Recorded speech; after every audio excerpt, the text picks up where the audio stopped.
तो चलिए इस वीडियो में बात करते हैं कंस्ट्रक्टर्स की।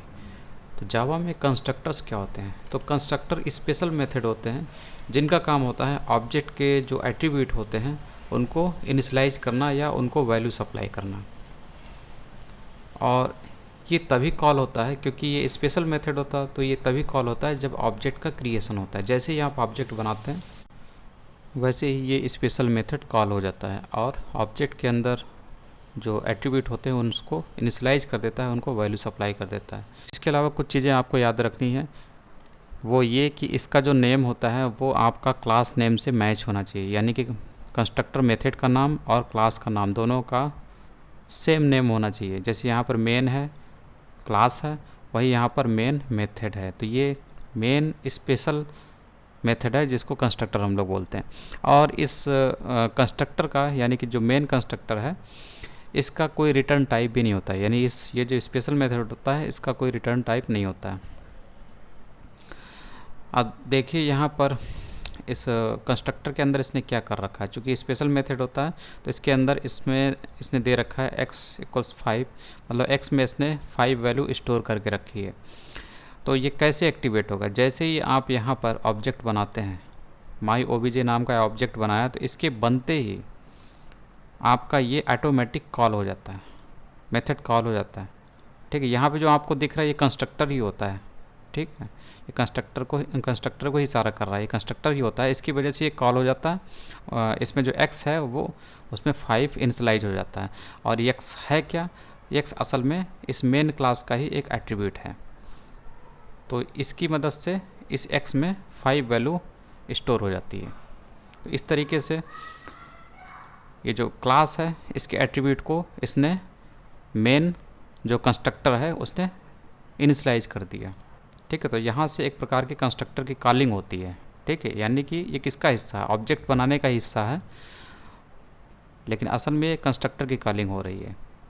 इसकी वजह से कंस्ट्रक्टर की कॉल होती है, यहाँ पे कंट्रोल आता है और x में 5 की जो 5 वैल्यू x में स्टोर करता है, तो उसका करने का मतलब क्या होता है? x तो आपका एट्रीब्यूट है, मेन क्लास का है, तो इसको ये इनिशियलाइज कर रहा है। इसके लिखने का मतलब है x की वैल्यू इनिशियलाइज हो गई 5 से, x में वैल्यू 5 आ गई। तो इस तरीके से होता है।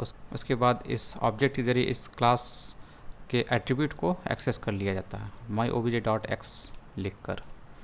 ठीक है, तो ऐसे होता है। तो यही कंस्ट्रक्टर था, और भी इसमें कुछ नहीं है। इसमें बस ध्यान यही रखना है, क्लास का नाम और जो कंस्ट्रक्टर का नाम है दोनों सेम होने चाहिए, मैच होना चाहिए, और रिटर्न टाइप इसका होता नहीं है। और ये चीज़ लिखी हुई है कि अगर आपने कंस्ट्रक्टर नहीं बनाया, ठीक है, तो भी ये आपके लिए कंस्ट्रक्टर बना देता है। बाय डिफ़ॉल्ट कंस्ट्रक्टर उसमें सारे क्लासेस में मौजूद रहता है। बस कभी कभी आप अपने तरफ से कंस्ट्रक्टर बना रहे होते हैं, तब तो ये बाय डिफ़ॉल्ट बनाता नहीं, क्योंकि आपने खुद ही बना दिया। और नहीं, अगर आप बनाते हैं तो ये जावा खुद ही कंस्ट्रक्टर बनाता है। इसके बाद है कंस्ट्रक्टर पैरामीटर्स। तो कंस्ट्रक्टर पैरामीटर जब आप ऑब्जेक्ट बनाते हैं, ठीक, तो जैसे ये 5 वैल्यू है, ये क्या है?